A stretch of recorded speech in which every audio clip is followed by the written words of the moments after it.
All right.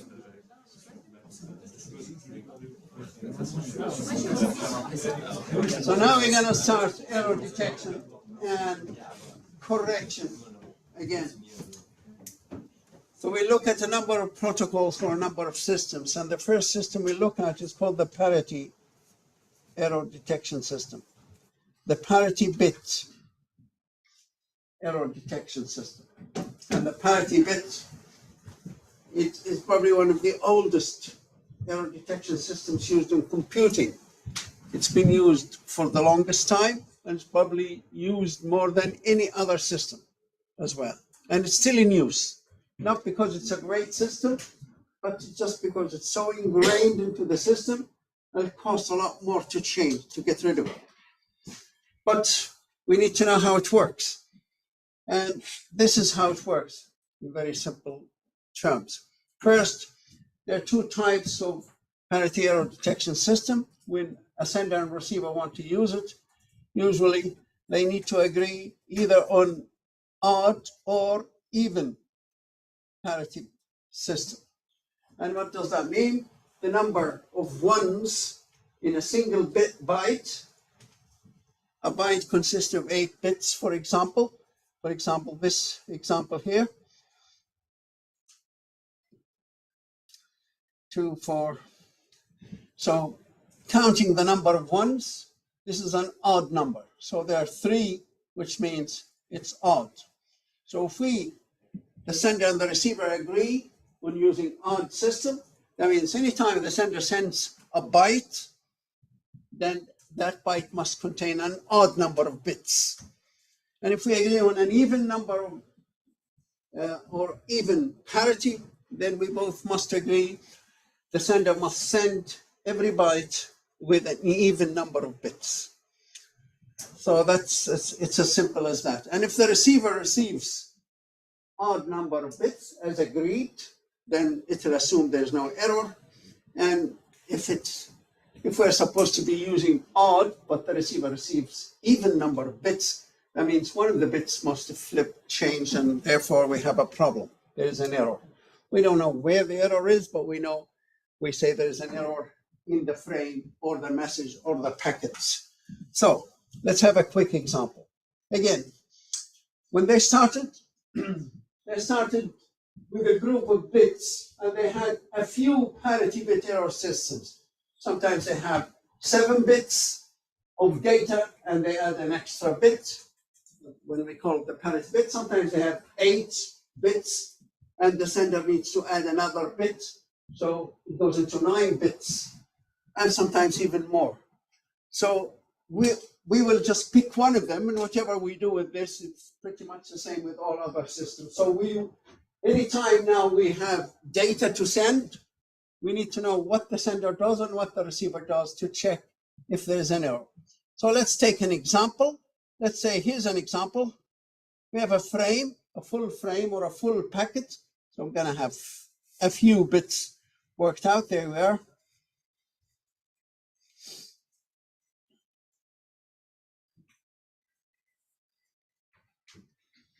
Imagine you have a long string of bits that make up a frame or a packet.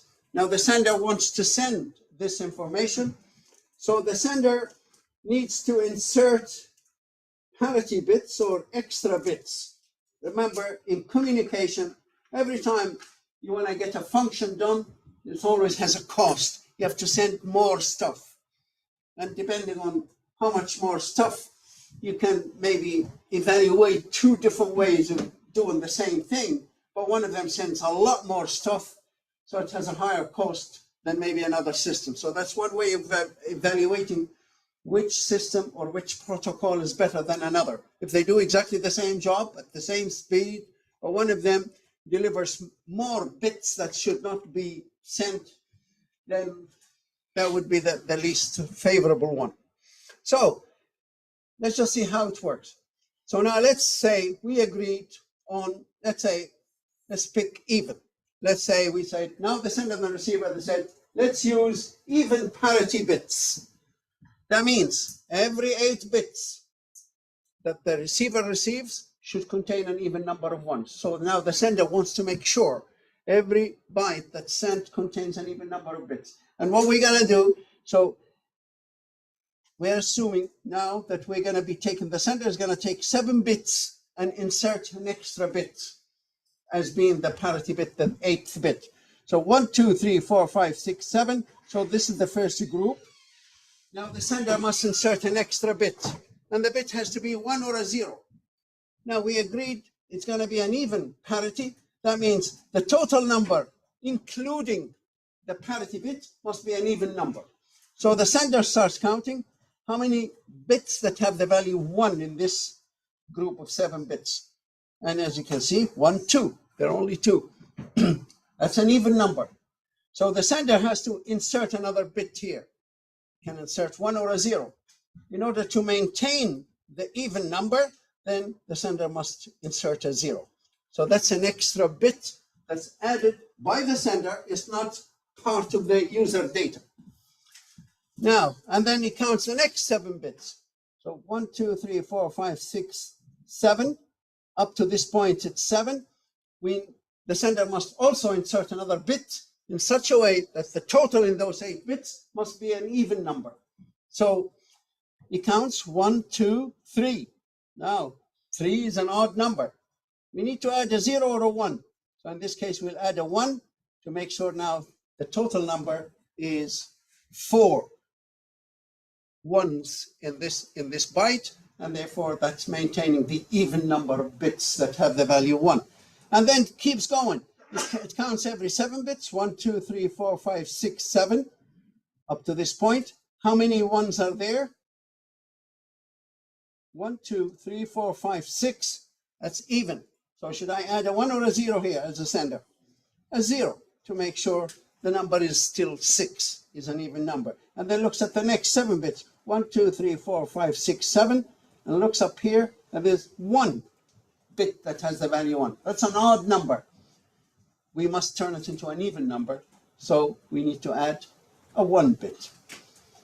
And that's what the sender does. The sender will insert a bit after every, in this example here, after every 7 bits, the sender must add an extra bit. We call that the parity bit. And the sender will, that bit is going to be, that parity bit is going to be a 1 or a 0, depending. Now the sender has to decide how many are the original bits, how many ones there are. If they are even, it will insert a 0. And if they are odd, it will insert a 1 to make sure they turn into an even number. Now let's imagine this frame was sent. We know where the parity bits are. Here's every 8th bit is a parity bit.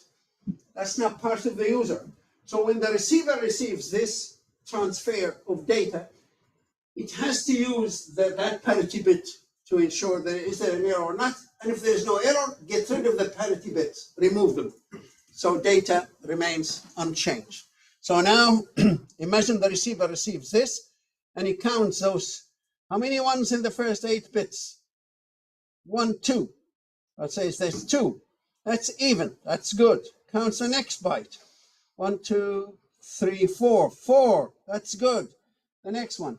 Is it 4? Yeah. Remember the parity start, the byte starts here. 1, 2, 3, 4, 5, 6. That's 6. That's good. 1, 2, 3, 4. No, sorry. 1, 2. 2 is okay. So they're all even number, and therefore there is no error. The next step that the receiver must do is remove those 8th bit. Every parity bit is removed. Okay, so that's how the error detection, the parity bit error detection system works. Well, how does it discover if there is an error? Well, imagine one of the bits here will turn into a 1, either a 0 to 1 or 1 to 0. It flips due to some outside interference. We don't know which one. And remember, the byte or the frame might have 3,000 bytes and they're all checked. And if you find one error anywhere within the frame, then the whole frame is discarded. The only way to fix it is resend that frame again or pack it. So All right, so what I'm going to do is I'm going to change one of the bits. I'm going to see if we would discover it. So, for example, don't want you to be looking, but there, I've just flipped one of the bits. I don't know which one it is. So now let's find out, can we discover it or not? So let's go through this and count. So the receiver received those. So it counts the first byte, 1, 2, that's 2, that's good. 1, 2, 3, 4, that's 4, that's good. 1, 2, 3, 4, 5. Oh, 5. Oh, there's something wrong. There should be a 6 or 4. We can't have 5. So 5 is an odd number. So that's how the actual system works. And if you discover an error anywhere, you just discard the entire frame or packet. And if it's a system that fixes errors, not the internet protocol, it does not fix errors, but there are other networks that say, oh, there's an error, can you send it again? And that will retransmit the same frame. Okay, so that's called parity bit error detection system. Any comments on this system? What do you think? You were enjoying this, I could see when you were. Yeah. Pardon? All right, okay. Let's now just stick to this for a second. Yeah. Any comments on this? Is it a good system? All right, any system that you want to use, it has to be fast. Is this fast or not? It has to have very little cost. That's the extra information you send should not be too much. And in fact, this system is probably one of the fastest systems ever because it doesn't really count, even though computers are not really good at counting. They're not very fast at counting. But what they are fast at, all logical operations, and, or, NAND, all these operations, that's the fastest thing computers can do. The computers are slow at adding, dividing, multiplying, all this stuff is they're really slow. But what they're fast at is ANDing. And this operation itself is actually an XOR operation that happens so quick. It doesn't really count, it just XOR them together, and whatever the remainder is there, it leaves it, whether it's 1 or 0. And it's just to us, it's easier to say, hey, we're counting the number of ones. The computer doesn't really actually count the number of ones, but it does a similar operation that to us, it feels logically to us, it's like counting the number of ones and turning the last bit to 1 or 0. It just keeps XORing them, and you can look at the details of this one. It actually has 2 operations and then leaves the last bit, whatever value it is. And it seems to work. So from a speed point of view, it's extremely fast. Now, what about the extra load it has to carry? It's not very, what? It doesn't carry a lot of extra load. So it's very minute extra load, and therefore we can say the cost is small. In fact, it's not. Its cost is so huge. And that's one of the disadvantages of this system. Why? How much extra load do we send? When you think of it, 1 bit in every byte doesn't sound too much, a bit. But then when you're sending a frame of 1,000 bytes, then you're sending 1,000 bits. And if you're downloading a file of 20 megabytes, then you're sending 20 megabits, 20 million bits extra. So in fact, the cost of this is 1 in 8, or a ratio of 1 to 7. So if you want to send somebody a file of 7 million, you're going to be sending an extra million, whether it's bits or bytes, going to be the same ratio of extra load that normally it's just a cost. It's like if you say, okay, an airplane can take 200 passengers, but don't forget about the fuel it needs to carry is about the same weight as the passengers. If it didn't have to take that fuel, it could take double the number of passengers. But because it had to take the passengers out and put the fuel in their place, that's the cost we're talking about. So if you are charged by the number of bytes, then every 7 bytes you send, you're gonna be charged, carrying an extra byte for nothing. But when you talk about bytes, it's nothing. But when it goes into billions of bytes or megabytes or terabytes, then it gets really big. So this is one of the disadvantages of this one. It's extremely fast, that's an advantage, but it's extremely high cost with the extra weight that it needs to carry, even though it sounds like 1 bit in 8 or 1 to 7. If you're asked how much extra weight does this carry, it's a ratio of 1 to 7 or 1 in 8. So every 8 we send, one of them is not user data. Or if you have 7 bits of user data, you'll have to take one, whether it's 7,000 or 7 million, then you'll have to add 1,000 or 1 million extra bits that are really extra weight that should not be, that increases the cost. So that's another disadvantage. Any other issue you can spot with this system?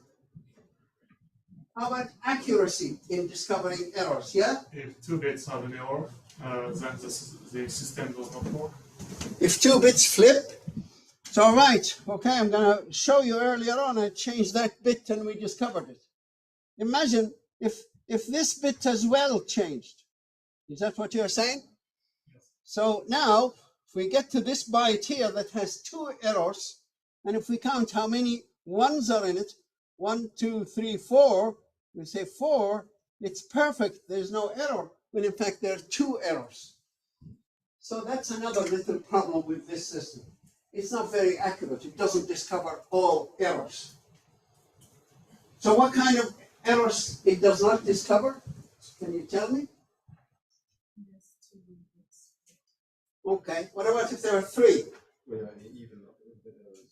Yeah, so that's a more general kind of correct statement. If there are 2 or 4 or 6 bits or 8 bits change in the byte, not in the entire message.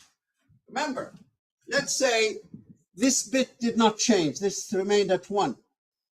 We discovered, and this bit changed from 1 to 0 or 0 to 1.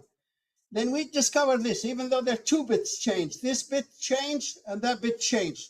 But we discover them because here we'll say, oh, there's only 1 now, there's an error. And this one is, the number is odd as well. It's 5 and there's an error. So be careful even when you say there are 2 bits changed. That's not a good answer. If the 2 bits that change are in the same byte, then that's when we do not discover. Right, so if it's 2 or 4 or 6 or 8 bits in the same byte, then we cannot discover that. But if they're in different bytes, then they can be discovered. Okay, so that's how parity bit error detection system works. And it works. It was used when tapes were used. That's as long, as early as they were used. And when they transfer to hard disks, there's also parity bit system is used. Every file you have stored in your computer right now, whether it's iPhone or Apple or whatever, or they all still use that parity system for storage. So when you write a file onto your machine, a bit is added to every byte, and it's parity protected. So when you read it again, every time you read it, this happens in the background, you don't even know it, but the operating system will count as it's reading and say, oh, there's a parity error on your file. That means there's a problem with your file. 1 bit somewhere changed. So it's still ingrained into every operating system, into every storage system, into every communication system. It's not just when you are sending data, even data that's stored anywhere. Even when you send a file to the printer to be printed, it keeps reading it and sending it, but it finds one of the bits has the wrong parity. It is saying, sorry, parity error on your file. Probably will stop printing it because, or it'll ask you if you want to continue printing or not, because your file may be wrong. Okay, so that's called parity system. So how good is it? Is it good? It's okay, but don't say it's good or bad. It's good because it's fast. It's bad because it doesn't discover all errors, and it has a high percentage of extra data that's transferred. So it has a high cost, but it's fast. Right, so what they did, they improved the system a little bit by introducing another system or changing or modifying this system. And instead of what they call parity bit error detection, they call the block parity. error detection system. It's pretty much the same system, but they do more parity checking and counting. How do they do it? This is the way it's done. Imagine we take similar example. We have the same file that we were transferring earlier on, or the data or the packet or frame that we are sending.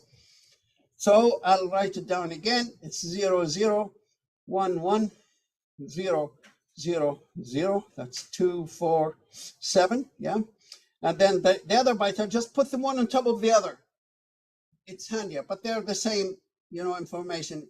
We can do it longitudinal, just in serial, but it's easier now just to look at it this way. So 1100001. No, sorry. 1 and 4 zeros and double 1 at the end. And then 110 0 double 1 0. And the last one is 4 zeros and 100. That's it. This is the data again. So it's exactly the same data. And this is the way the system works. Just one different color for the parity bit. So we do the same thing. Every 7 bits, we count them and we insert a bit at the end of that. Just exactly the way we've done it earlier. We just go every 7 bits and we insert a parity bit. So right, maybe you can help me here. 1, 2. Well, I put a 1 or a 0 here. Let's go for odd system right now. Odd parity. You can go for either, as long as the two parties agree, the sender and the receiver. Let's now go for odd parity. So the parity bit here will go 1, so we'll make sure we have 3, not 2. Right. The next one, just keep 0. Next one, please. 1, 2, 3, 4. 1. And the last one?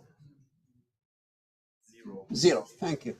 Right. So that's exactly the same as the previous system.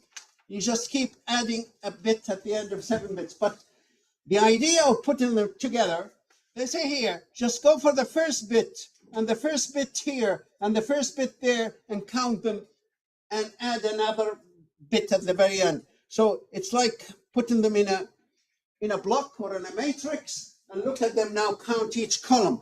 So those bits now we're going to count and add another byte at the very end. So again, you can also have horizontally, you can have odd and even vertically, but let's have both odd for now. So here, in order for this to have odd, 1, 2, there are 2 in this column. We'll add another 1 to make it 3. That's odd. And then in this one here, there's 1. So we add a 0 in order to make it odd.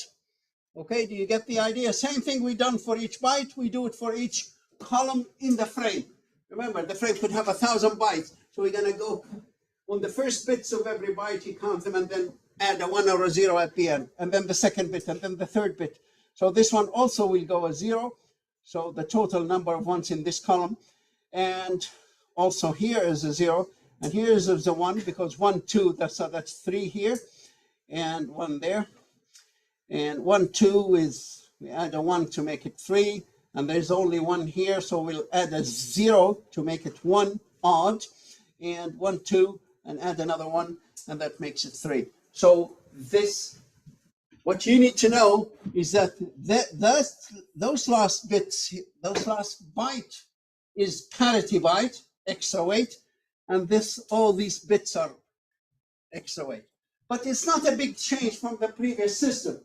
We keep adding a bit to every byte like the last one, and at the very end of the frame we add 1 byte, which is not a big cost. If the frame was 1,000 bytes or 3,000 bytes and you add 1 extra byte, it doesn't really add that much. So the cost is pretty much almost the same. 1 in every bit. 1 to 8 or 1 in 8 or 1 to 7 with 1 last byte. But the last byte doesn't add much to the cost, but it improves it a lot. How does it improve it? If we get 2 bits flipping in any byte, we still discover that there is an error. How does it discover? Let's just say this 0 turned into a 1. We know now this flipped. And for example, this 0 flipped to 1. So if we are counting every byte, we count 1, 2, 3. 3 is a good number, odd, when in fact we have 2 errors. We know that. And every other byte will be the same, but as we count the columns, see 1, 2, 3, that's good. But this one here is 1, 2. Oh, 2 is an even number. And we discovered it vertically. So if we cannot discover it horizontally, we will discover it vertically. Now, somebody might say, hey, no, but maybe we have 2 errors on the same column as well. So if this was 1 and this was turned into a 0, so now we have 2 bits that turned, and we cannot discover it because if we count now 1, and we say that's odd, and there's nothing wrong with this one. But we discovered the second one, even if, for example, this bit changed. If this bit changed, but remember, by adding this one here, we discovered, yeah, it will hide this error, but it will be discovered in this direction. 1, 2, 3, 4. They say 4 is a problem. Okay, so this system improves the accuracy tremendously for a parity bit system at not much greater kind of cost, at very, very little extra cost. So the improvement is huge. The extra cost is so little. So this is a much better system, the block parity system. Okay, so,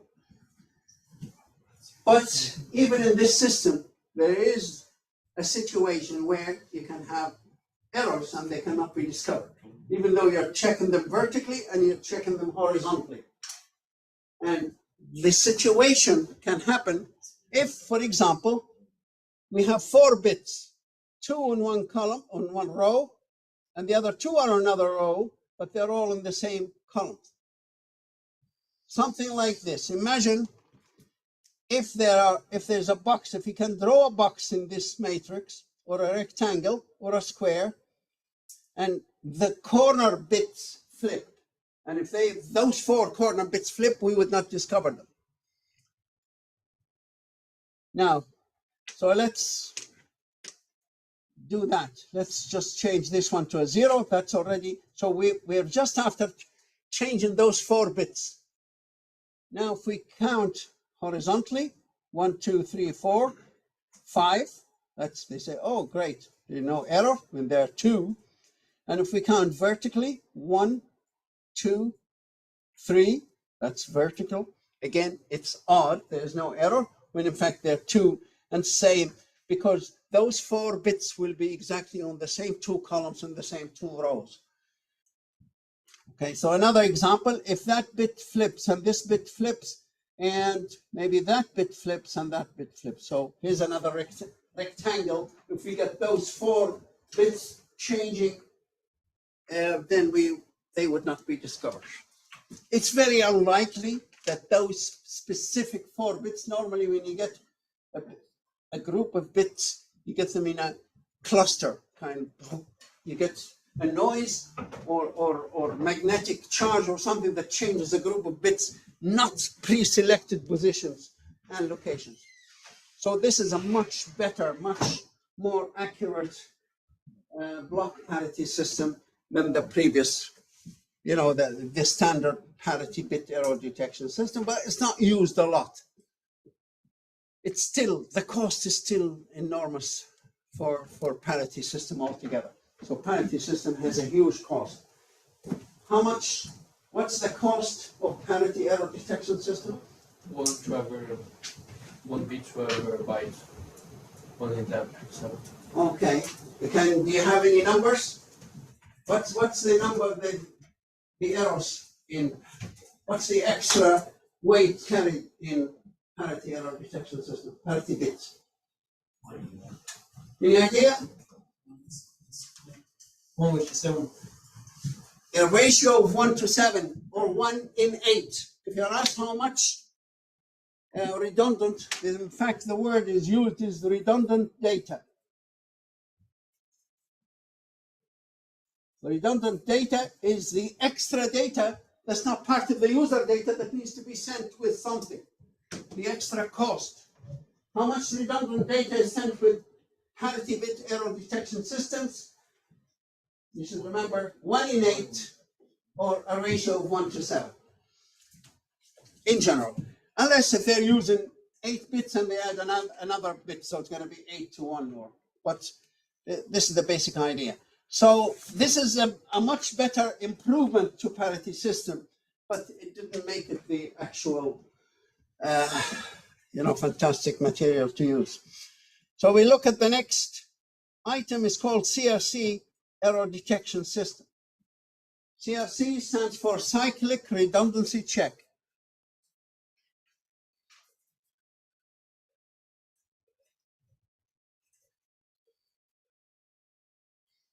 CRC. So you're cyclic, that means you're doing it in cycles, you keep going, you start at the frame and you keep doing checks until you reach the end.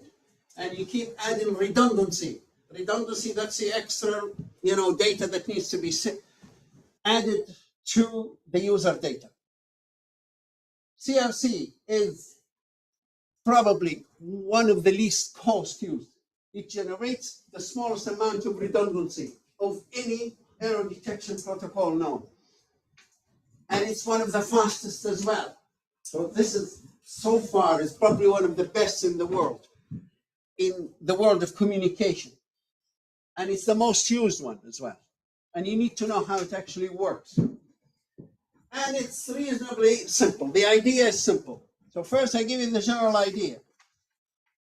The cyclic redundancy check, it starts checking at the first byte and keeps moving forward towards the end of the frame.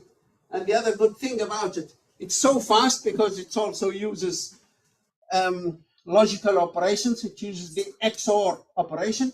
But apart from that as well, it doesn't have to wait until it performs the check on the entire frame. It can start at the start of the frame, does the first couple of bytes, and the transmitter can transmit. It doesn't change the frame, and it keeps processing, and while the transmitter is behind it, following, transmitting, and then when it gets to the end, it's like a division operation. Whatever is the remainder, it leaves it in memory, and it gets sent as part of that. That's the extra redundant data, or the extra check that's left. So it's so fast. It's not just speed-wise. It's even the way it works. It can just start, and then the transmitter can start immediately transmitting before CRC finishes the frame. That's another good, important point about it. How does it work?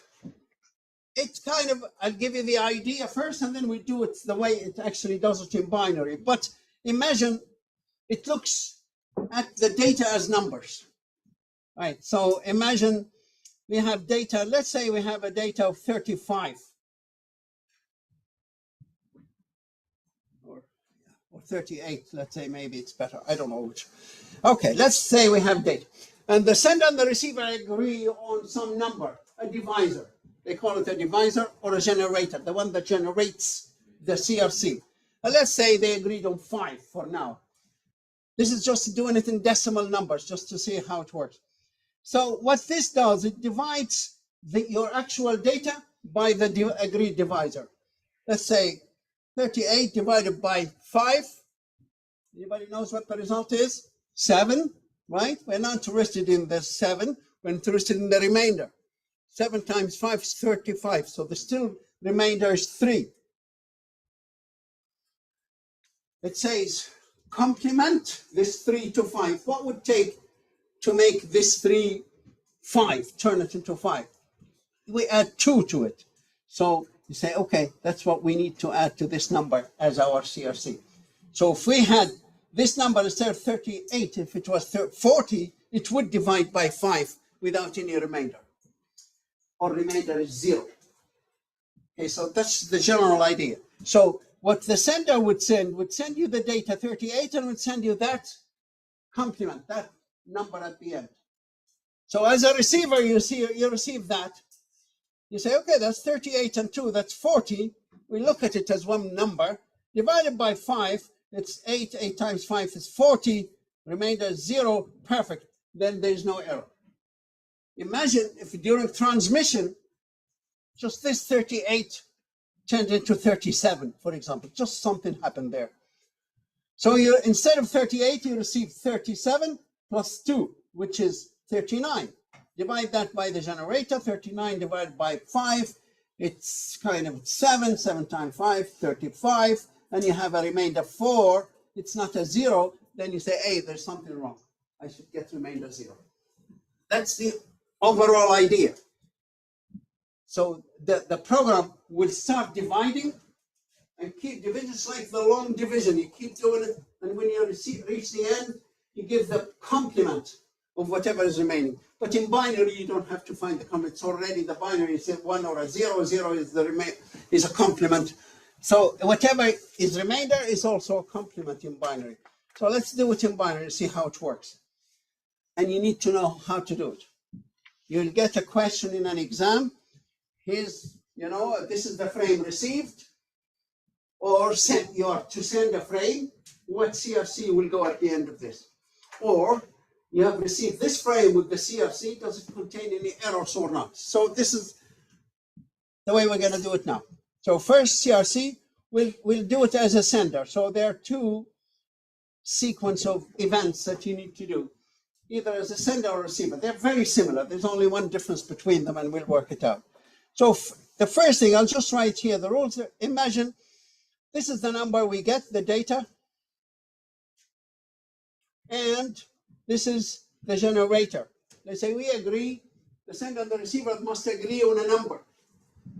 And usually for a network, usually the network, it's already gives you the number. Say, this is our CRC generator. So it's not a secret number.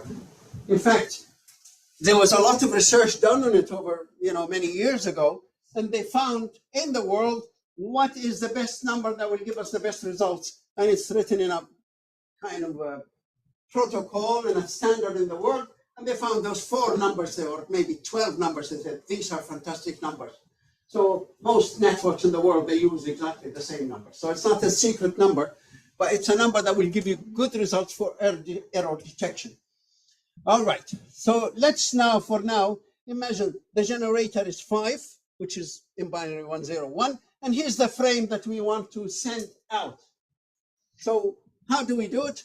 First step, make sure as a sender, identify, your data and generator, right? So that's the first step. You have the frame and you have the generator. So you won't be able to do anything unless here's the data and here's the generator. And it's like a division operation. If you have done longer, if you know how long division operation works. But step number 2, append zeros to the data. And how many zeros? It's important to know how many zeros. It's 1 less than the length of the generator. So if the generator is 10 bits, it's going to be, you add 9 zeros. If in this case, the generator is 3 bits, then you add 2 zeros. The generator is normally 16 bits, normally in most networks. Maybe in your networks now, they've added a third byte, 24. And that's really what goes at the end of a frame. That's really the extra cost bit. But for now, so it's how many zeros? It's append zeros, 1 less than the length of the generator. So the generator is 3, and the generator cannot start with a 0, it cannot end with a 0. That's one of the conditions. It must start with 1, ends with 1. So there's no leading zeros in it or anything like that. But leave that for now. That's all right. So these are the 2 steps. First, make sure you know your frame, your data. Make sure you know your generator. And now append zeros. So how many zeros shall I append here? 6 zeros? 2 zeros. 2 zeros. Why? 1 less than the length of the generator. The generator here is 3 bits. Then we add 1 less than 3, which is 2 bits. All right, let's start division. It's not really division because division is a very slow operation. Like if you ask a computer to divide, and if you actually do a real division, it's going to be a very slow operation. But that's why a lot of tricks are used. Like, I don't know if you know how computers divide by 2, do you? Sure, I'm sure you know, but if for example, let's say, give me a number. Give me an easy number. 8 and 4, 2, and a 0. What's that? 10, right? That's 10. That's how you write 10 in binary. You know how computers divide a number by 2? They just slide it to the right or to the left. So they push it to the right 1 bit, and that 0 disappears. The 1 goes there, the 0 goes there, so you end up 1, 0, 1, and that's 5. So 10 divided by 2 is 5. So computers don't really divide. There are a lot of tricks that they use to do the division or multiplication or so on. And if you want to divide this, whatever, well, you know, if it was another number that it was 16, you can keep on dividing it by 2. But anyway, that's another thing. So XORing is very similar to division, but let's do it. This is what you need to do as well. So now, step number 3, start dividing. Divide your data by the generator. But remember, it's not division, it's XORing. You remember what an XOR is? It's like OR. Yeah, it's exclusive OR. Okay, I'll remind those who may not remember. So imagine if you want to do if you have 2 values, 0, 0, 0, 1, 1, 0, 1, 1.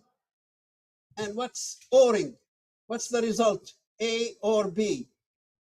One of them is 1. Yeah, if one of them is 1, okay, maybe you can help me at the end there. You look very relaxed. What's A or B if 0 or 0? Yeah. It's 0, right? So it's like this light will light if I switch this switch on or this switch off. Imagine if you have 2 switches, right? And I don't know what way it's going to work, but so if this switch comes on or this switch comes on, one of them will switch. So if you switch this switch on, the light will come on. If both of the switches are off, no light. Okay, it's not like in serial. The other one is the AND, is if you have the 2 switches, one after the other to the light. So that's AND.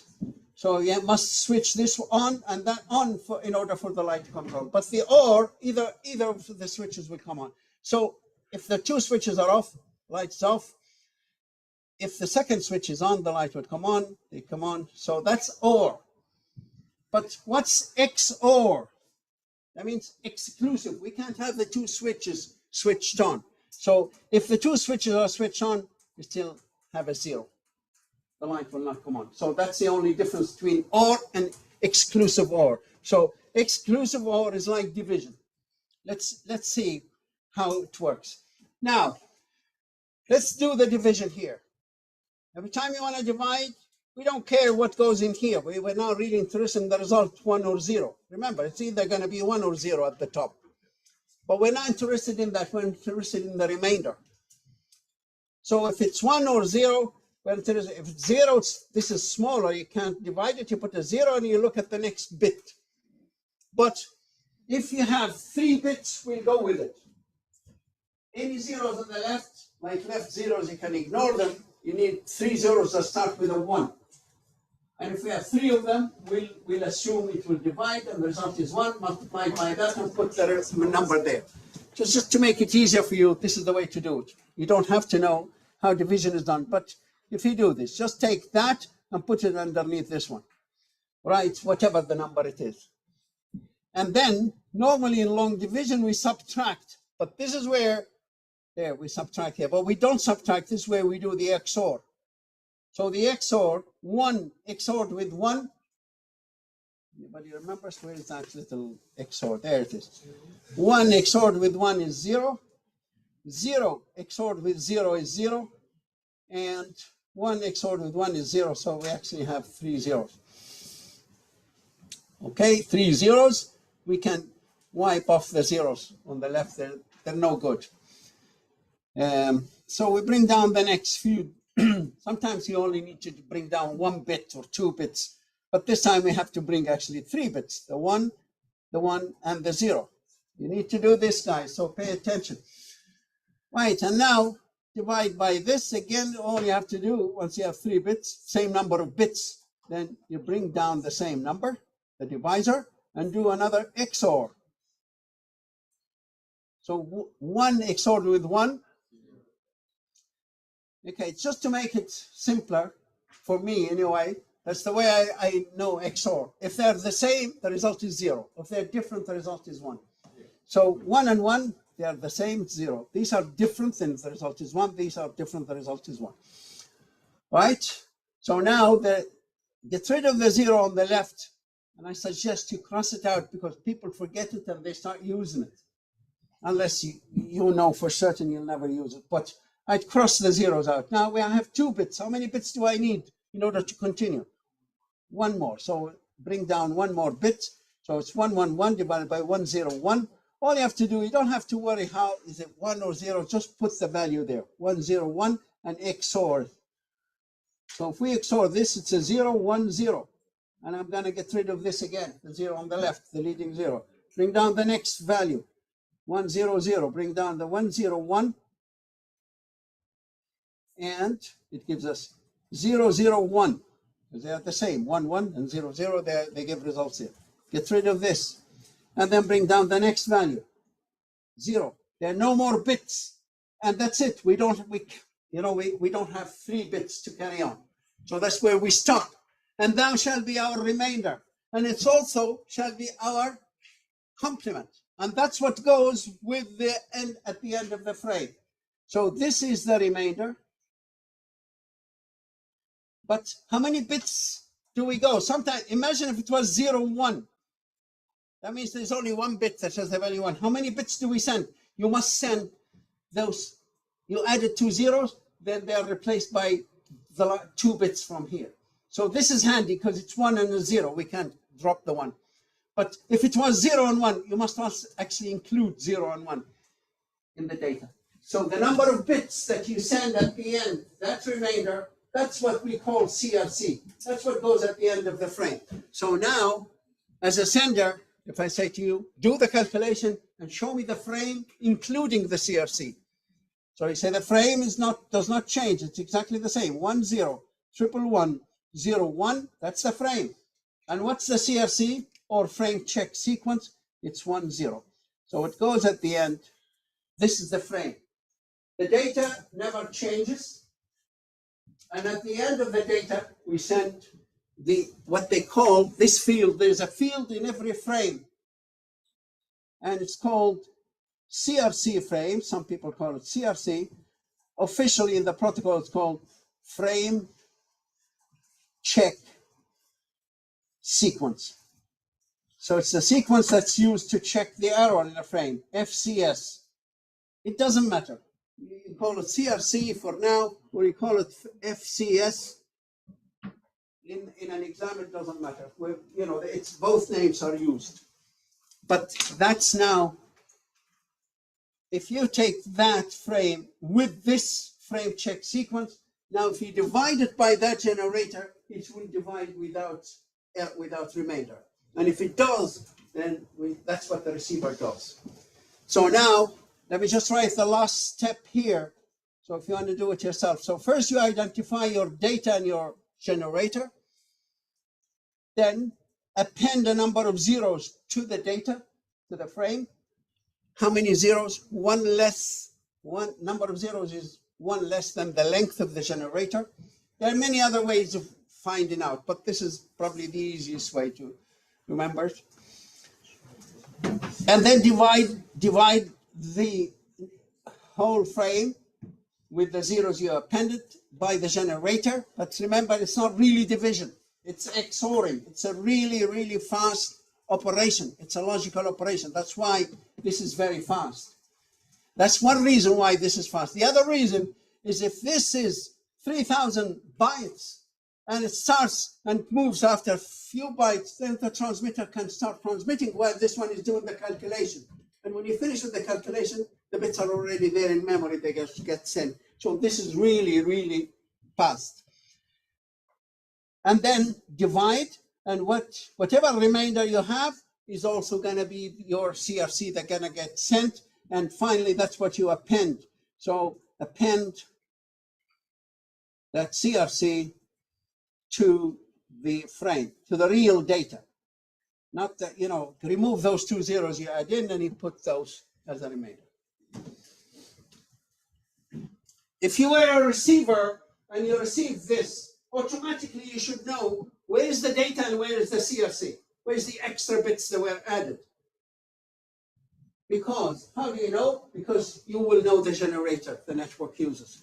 So if you knew the generator, then how many bits at the end of the frame, or whatever the generator, -1. The length of the bits in the generator -1. Our generator has 3 bits. Then the last 2 bits here, we know they are not part of the data. So if the receiver receives this frame and checks and there's nothing wrong with it, and in the exam I say, okay, check, is there anything wrong with this frame? And if there's nothing wrong, I say, okay, give me the data, the user data. Where is the user data? Well, then you say, okay, because the generator has 3 bits, then the last 2 bits here are not really part of the user data. Get rid of them and just hand me the frame. Just write the frame without the actual CRC. Okay, is that clear? Now let's do this, what the receiver does. So are you clear what the sender does? And you will need to do it. Maybe the next 20 minutes we'll have an example. So let's do now the receiver.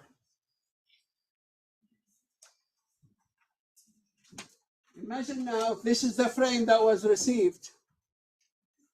And you could get a question like this in an exam.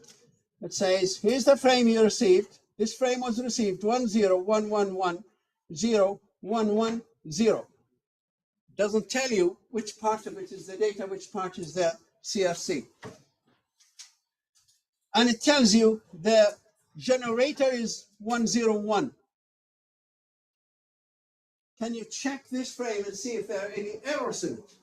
So we'll do it now without any errors. And you'll see, and then we'll flip one of the bits or more, and we'll see what the result of that is.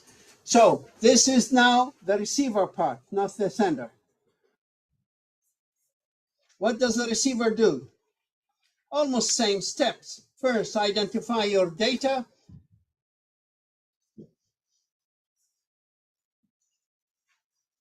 Your frame, that's the data, FCS, the frame check sequence, or the CRC. Now you know it. And the generator.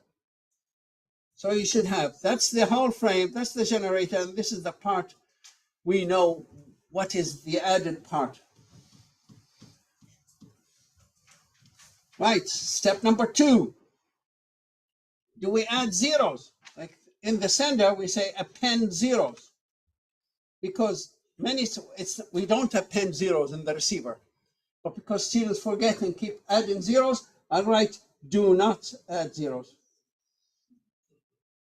Do not append zeros. So in the receiver step, it's important just to say it to you. You don't, of course, later on you don't have to do it. You implement it. Or the third thing, it's the same. Start the division. Divide the frame by the generator. And of course, it's not a division. It's an XOR operation. Don't forget.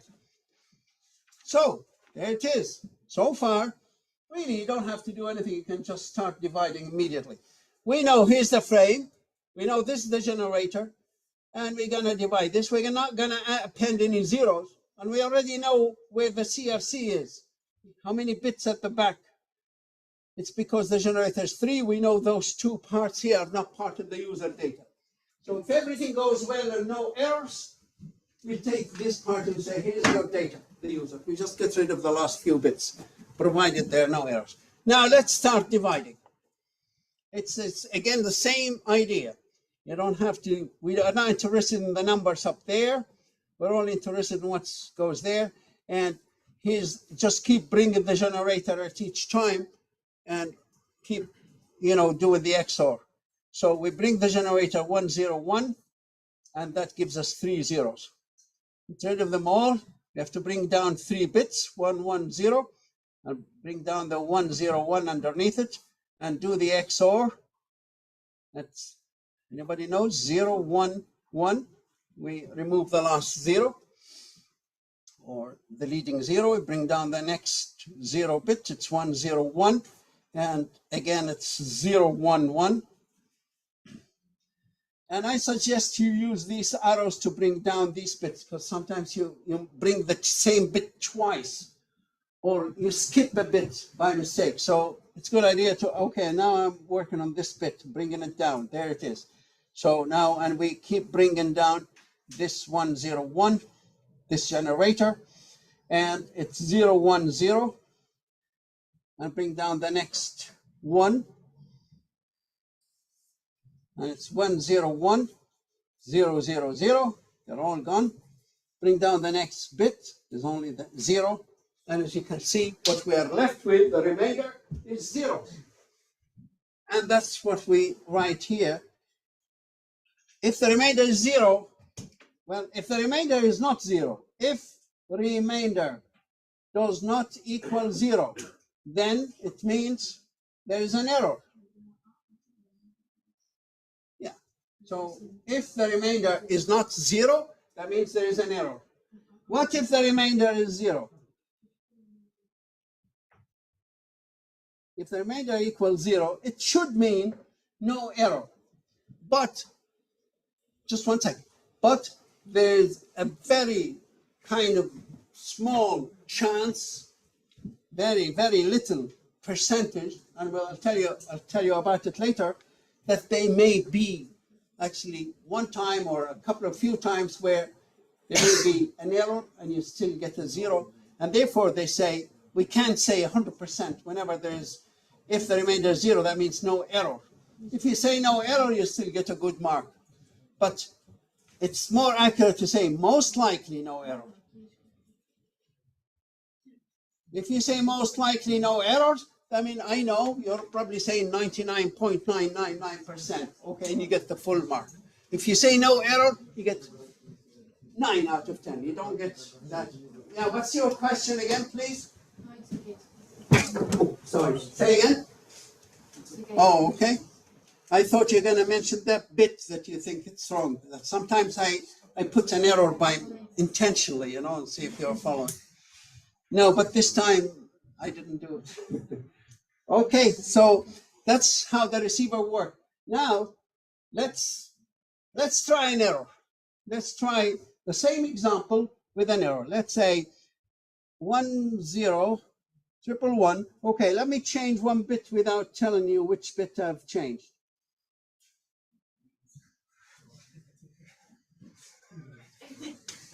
There you are. Okay, here we received the frame. I'm not telling you which bit. And 101 is the generator.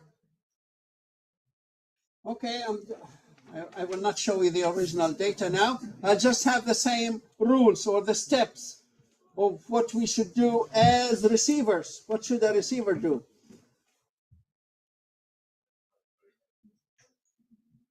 Okay, the receiver should identify data. That's it. That is our data. Because this is 3 bits, that means the last 2 bits are not part of the data. And that's the generator. So we know that. Don't append zeros. Okay, I'm not going to append. I nearly appended zeros. We won't append zero. Divide. So I'm going to start dividing. So that 101 goes in there and gives us 3 zeros. Get rid of them all. Bring down the next 3 bits. That's 100. And bring down the 101. And that gives us 001. And bring down the next 2 bits, which is 11. And bring down the next 101 again, the generator again, and it's 010. Get rid of this, and then bring down the 0 and the 101. Are you following me, guys? Okay, I can see some people are not following me, but it's okay. So that's 001. Get rid of that, and then there's nothing else. So as a receiver, I got a remainder that's not a zero. That's definite error. If it's not zero, it's definite error.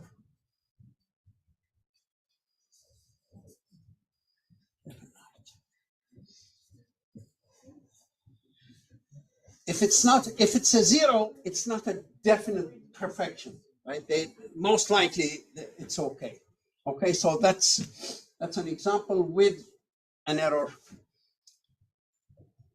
And that was the example without the error. In fact, that bit there, the third one, I turned it into a zero. That one there, that bit is switched off. It doesn't tell you which bit, but just tells you there's an error in your frame or your packet, and therefore, if your network allows it to be retransmitted, like if you're using the sliding window protocol, you'll tell the sender, hey, send me this frame again, and hopefully the second time there'll be no error. This is the best error detection system used in computer networks today. And in order to program it, you need to know how it actually works as to this detail. And you get questions like this in an exam. Here's the data, here's the generator, act as a sender, be careful. Sometimes the question says, the sender was sent this frame, and you start applying the receiver part. Be careful. You need to know whether you're a sender or a receiver. Yeah. So like we have to like tell it was an error, right? Well, like can you pinpoint where No, it does not pinpoint. No, it does not know which bit. It just tells you there's an error in your frame. It does not know. So we'll do another protocol now that will tell us which bit has the error. Okay. Couple of things I need to tell you about this. The generator, conditions for a generator. It must start with one generator conditions or requirements. It must start with one and ends with one, with anything in between. So a generator, for example, 001001, that's a good generator. If it's a 01101, that's a bad generator. Why? Because it starts with a zero. If it's 101111010, that's a bad generator. Why is it bad? Because it ends with a zero. It's not allowed. The last thing that's bad about a generator, it the generator must be shorter in length than the data. Don't bring a frame and the generator is longer than the frame, it doesn't work. So the generator has to be, which is normally the generator, 2 bytes in all networks. There is no frame that's shorter than 2 bytes. The smallest frame that has nothing in the smallest possible number, in the smallest, modulo in networks is an acknowledgement frame that has only the header. And the smallest form, it only has 3 bytes. So there's nothing, normally in a network that would be longer. There's no frame or a packet that's shorter than the generator. But just for you to know, if you try it and work it out and it doesn't work for you, make sure. Maybe you're using a longer generator than the data. The frame is too small, it won't work. Now, the other thing about the generator, they never give it to you in binary. The format of the generator. They use a format called polynomial.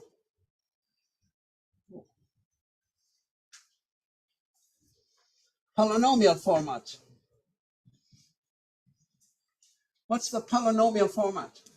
And if you get it in an exam question, you'll be given the polynomial format, and that's what a polynomial format looks like.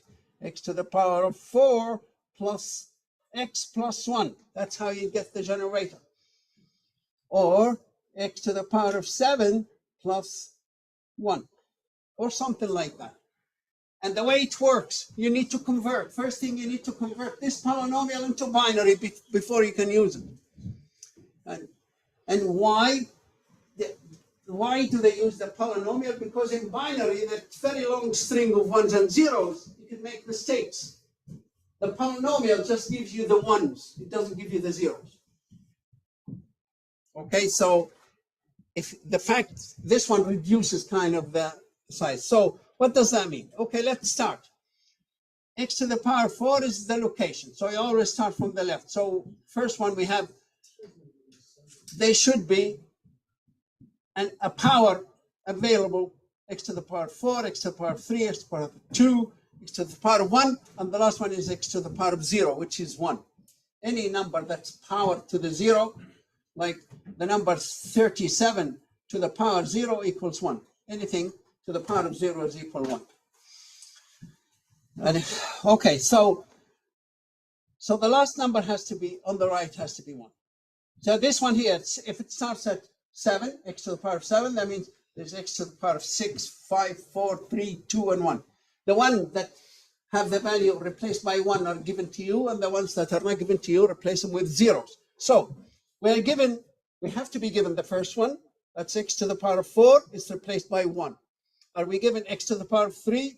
No. That means replace it with a 0. So that's really x to the power of 3. It's not given here. What about x squared? No, there's no x squared here. That means 0. The values that you're not given, put 0 in their place. And then x to the power of 1. X is like the x to the power of 1. Yeah, replace it by 1. And then the last one, which is x. So that is translated into x to the power of 4 plus x plus 1 is translated into 1, 0, 0, 1, 1. Okay. Again, I'm going to ask you now, so make sure you know how it's calculated. Now, this one, x to the power of 7 plus 1, the 7, x to the power of 7 is replaced by 1. X to the power of 6 is missing. 5 is missing. 4 is missing. 3, 2, 1, and that's x to the power of 0, which is 1. So x to the power of 7 plus 1 this is the translation for it in binary. Is this clear? Is this clear? Okay, are you sure? Okay, can you give me this? X to the power of 5 plus x squared plus 1. What's that translated into? I'll start with 0. Shall I start 0 here? Okay, this is x to the power of 5. What is it replaced with? Okay, well, will you think of the next one, right? Get to the next one. Yeah, can you give me the binary representation of this? 1 for the 5, yeah? Sorry, I can't hear. Thank you, guys. Yeah? Is it 0 or 1 next? 0. That's because it's x to the power of 4 is not there. What's the next number? 0. That's because x to the power of 3 is missing. The next number. It's 1 because x to the power of 2 is there. What about the next? X to the power of 1. It's missing. And then the last one is x to the power of 0. So x to the power of 5 plus x squared plus 1 is translated into 1, 0, 0, 1, 0, 1. Are you checking that? Right. All right. Now give me this one. X to the power of 5 plus x to the power of 4 plus 1. How is that translated into binary? 1, 0, 0,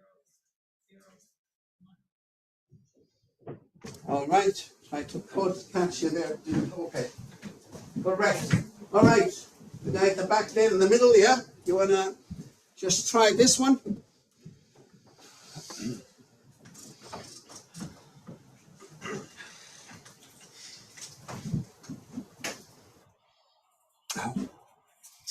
Yeah.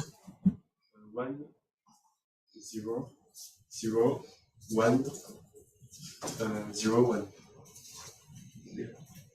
Are you sure 0, 1 is not right? X squared is not there. X to the power of 1 is not there. So 2 zeros. And then finally that one. Okay. So it's easy enough. But it's definitely you need to know it. Because if you get this wrong, the rest of your work is going to be wrong. In any question, in any exam, it has been given so far in the last 20 years, you're never given the generator in binary. You're always given it in hexadecimal because that's what the protocol comes up. And that's what's the official use of a generator. It's always in polynomial format. Now, how much time do we have? Who's keeping the time? Okay. 10 minutes. Oh, 15. Okay, that's good. All right, I'm going to stop the recording. Remind me to start it again and just get the attendance done. Come on. How do you go? Stop sharing.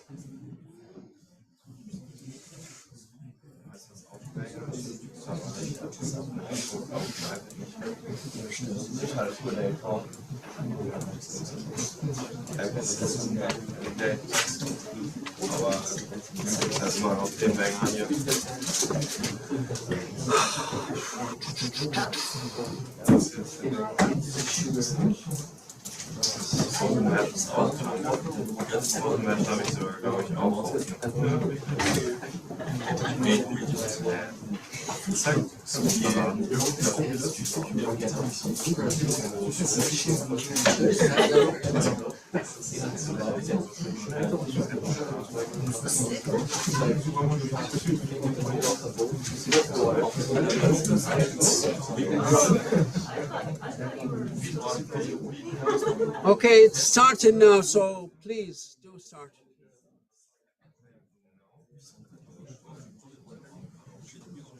And let's get back to error detection. Again, share the same thing again and start the recording.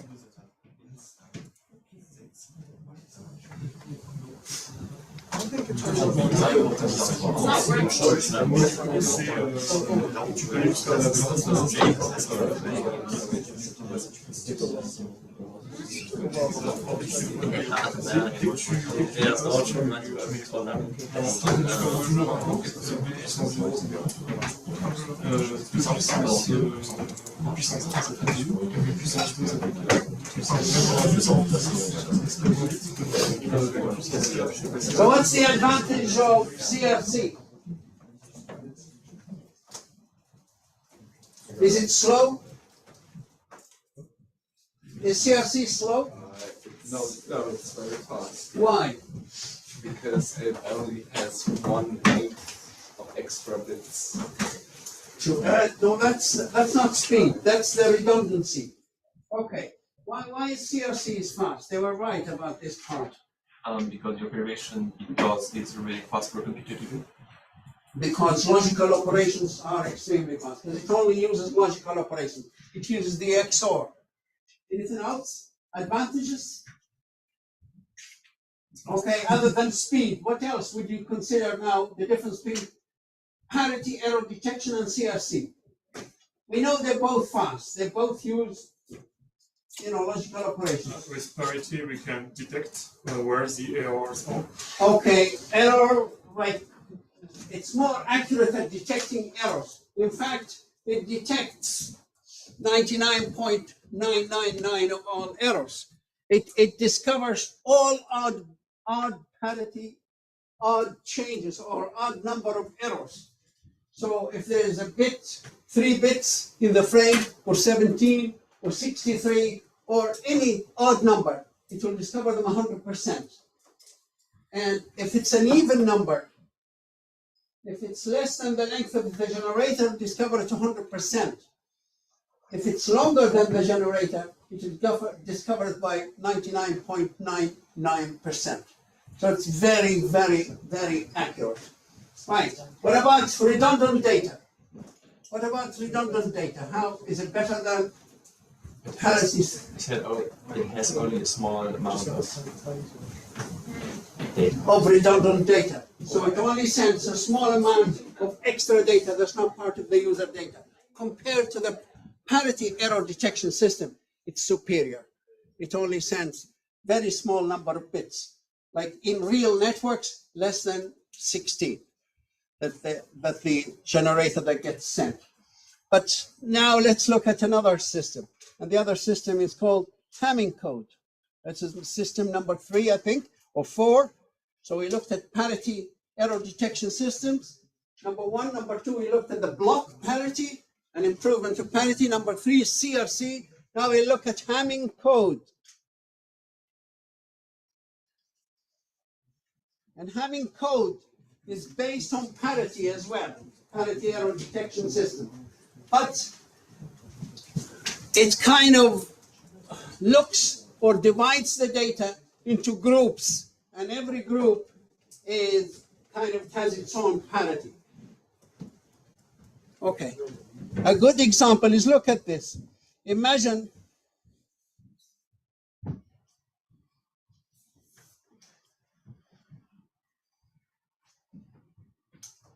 didn't work, right? You can open the door if you want. I know, No, it's stopping. We try okay, that door might help. Okay. Imagine if we split our data into groups, such as those three groups, A, B, and C. And imagine if we have a data and we're going to have just simple example, 1, 0, 1, 1. And imagine if we put the data here.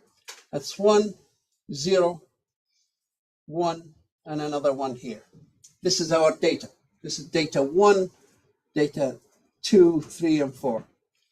Now, this is the basic idea of Hamming code. Now, let's look at each group independently and look at the bits that are included in one group, and let's give them a parity system. And whatever the parity, again, it uses odd or even. Pick one. Even. I knew you'd pick that. Okay, so we're going to go for even parity Hamming code, right? So group A, we're going to add another bit, a parity bit, in order to make it even. What would you add, 1 or a 0 for A? Now look at A, it contains this bit, that bit, and that bit. They have 3 1s, an odd number. We want to make it even. Would we add 1 or a 0 here? Okay, you said 1, right? So now we have 4 in this group A. Right, so now we have an even, just for group A alone, we have an even number by using this parity bit 1. Right. Group B, what value would you add? 1 or 0. In this circle here, we have 1, 1, and a 0. Those bits that are members of B, that are found in B. We need, so there are only 2 1s. So in the entire B has to be even, so we add a 0. So now if we count in B, there are only 2. 2 is an even number. Here in 4, there are 1, 2, 3, and we added 1, so there are 4, and that's an even number. This is really the basic idea of Hamming code. What about group C, up in the corner there? Are you with me? Yeah, 0. Yeah? Would you add 1 or a 0 to keep the number in group C even? A 0. So now in group C, we have 2 bits that have the value 1. Okay, so this is the idea. Split your data into groups. I know the groups are interconnected, but see how the beauty of how it works. Now, if I'm going to change one of the bits, again, I don't want you to see the bit I'm going to flip, right? And I'm not going to tell you which one it is, but one of the bits is gone. Flipped. I changed a bit from 1 to 0. Now let's find out, how does Hamming code actually find out the bit? Let's look at group B. How many bits are in group B? Does it maintain its even parity or not? It does. So you count how many ones? There are 2. 2 is an even number. Good. Group C. So, whoa, group C is not even. So there's a problem with group C. What about group A? Yeah? Go on. It's wrong. As well, so it has 3, which is wrong. So we have something wrong. There's one bit 1, which is odd, and there's this one is odd and that one is odd. That's okay. Now, this is the beauty of this. What bits are common to the ones that have the arrows, group C and group A, and they're not part of B because there's nothing wrong with B. Okay? The bits that are part of A and C are those two bits. But we cannot include this one because this is part of B and that's not, should not be included. So that only leaves one bit, and that's the bit there. And that tells you exactly, and that's exactly the bit I flipped. Okay, so if you turn this back to 1, so Hamming code doesn't just tell you there's an error, it tells you which bit has the error. Okay? Now I'm going to change another bit. This is just for you to find out which bit it is. Right. Now another bit has changed. Let me just remove the previous question, the checks. Now go through the groups. Go through the groups, check which one has an error, which one is perfect. And based on that, we'll find out where's the bit. Group A, does it have an error? Yeah. Why? We have 1, 2, 3 ones. That's an error, that's odd. Okay, so it has 3 ones. Right, what about group B? Yeah. It has an error as well. What about group C? Yeah. Whoa, so what bit is common to group A and group B and group C? I'm guessing it's intersection. Your guess is right. So that's the one I actually flipped, right? So if we change that, so this is the basic idea of Hamming code. Now all we have to do is get to the frame and split it into different groups and associate each bits to one group, and there's common between them, obviously. That some bits, like this bit is part of group A and also group B. This bit is part of group B and group C. And this is what we're going to do now. That's how a computer does it. How much time do we have left? 7 minutes? Okay. Well, we'll start it and we'll finish it tomorrow, but this is how it works. Now, okay, let me get 2, 4, 6, 7. Imagine this is the user data. This is the user data that needs to be sent. So we're going to add in parity bits in Hamming code. This is using Hamming code. So all we do first, I'm going to number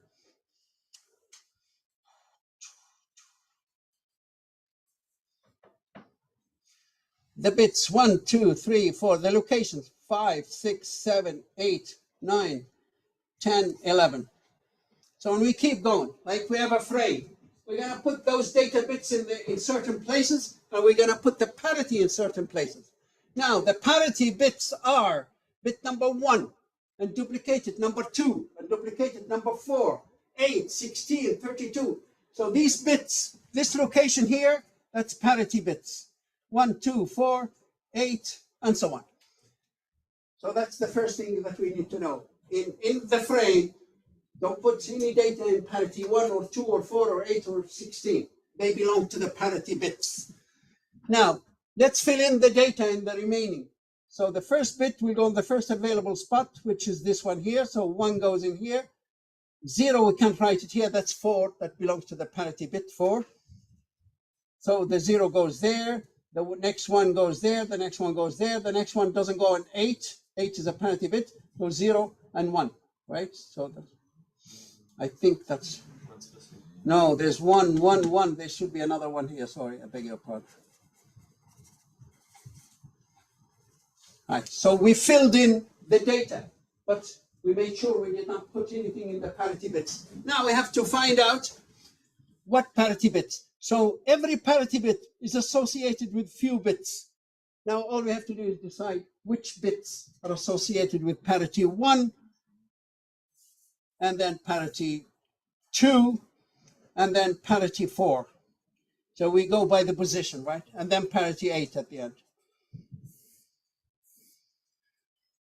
Now, parity 1, just to make it easy, it says it's associated with every second one. So it's associated with location 3, location 5, 7, 9, 11, and you keep going. So, parity number 2, it starts at number 2. We don't start at number 1. We start at number 2 and we take 2. Positions 2 and 3 and we skip 2, 4 and 5, and we got 5 and 6, skip 2, 8 and 9, we take the next 2. Okay, and number 4, it starts at 4, it takes 4 and skips 4, takes 4, skips 4. And number 8 starts at 8, take 8, join them together or, associate, and skip the next 8. So I'll just write it here. For any parity n, any number, 1 or 2 or 4 or 8, start at n. Start at n. I mean, so if it's parity 2, start at number 2. Take 2 or take n. So 3 things. Take n and skip n. So if it was 4, if parity 4, start at number 4, take 4, 5, 6, and 7, and skip 4, 8, 9, 10, and 11, and take the next ones, 12, 13, 14, 15, skip 16, 17, 18, 19, and so on. Okay, so it'll get easier as we go through it later on. Let's work out what's the parity 1. So for example, we're talking about Hamming even. It can be odd, but let's just go with even now. Right, what are the bits associated with parity 1? It says start at 1, take that one, so this parity, and then skip 1, skip number 2, and take number 3. Number 3, there's 1 in it. This one, we don't know what value it's going to be yet, the parity. And then skip 4 and take 5. That's because that's 1. Take 1, skip 1, take 1. And I suggest it's better to have a table, actually, columns, so to keep the columns there, easier for us. Later on, when you're used to it, you just go, all right, I'm going to take this, that, skip 1 each time. So now we skip number 6 and we take 7, we skip 8, take 9, skip 10 and take 11. These bits are the ones that are now associated with parity 1. Now we're going to make them even. So parity 1 should be what? First you count. How many are there? 1, 2, 3, 4. We already have 4. We already have even number. So what should the parity be? The parity should be 0.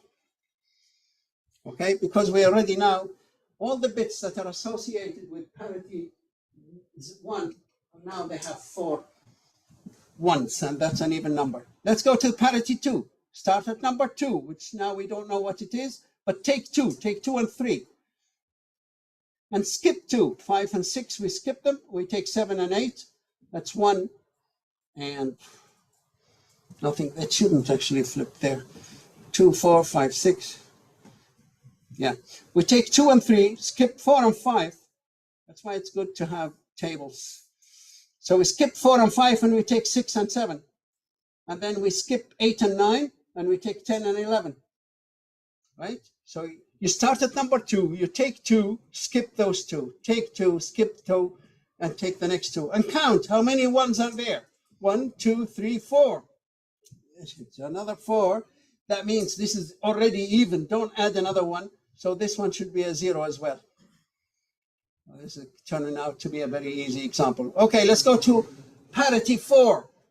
Where do I start? Right, I'm gonna go with you. Where do we start at for parity 4? We start at 4, right? So and how many bits do we take? 4 as well, right? So whatever bits number you're, okay, we start at number 4. We don't know what this one is, but we take 4 bits, 4, 5, 6, and 7. That's 0 and 1, 1. 0, 1, 1. And then we skip 4, 1, 2, 3, 4. And then if we had more data, we take the next 4 and we skip the next 4. Right, so this one, we don't know what value it is. How many ones do we already have? 2. I mean, it's another even, so this is a very bad example, but it's okay. It gave the idea. Right, let's go to number 8. Where do we start? We start at number 8.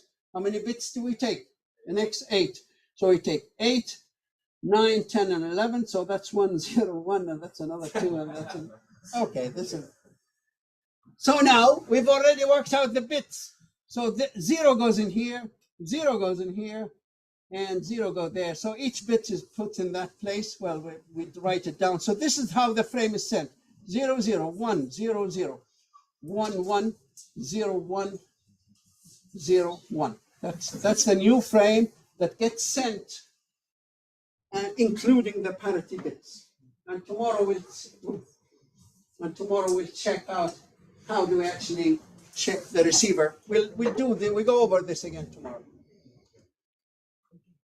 Okay, I think we probably reached the. Is it 4 or half 4 do we finish today? 4. Okay. Apologies, guys. Okay, I'll see you tomorrow.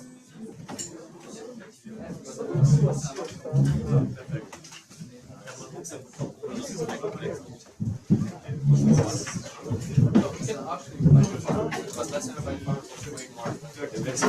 But like I think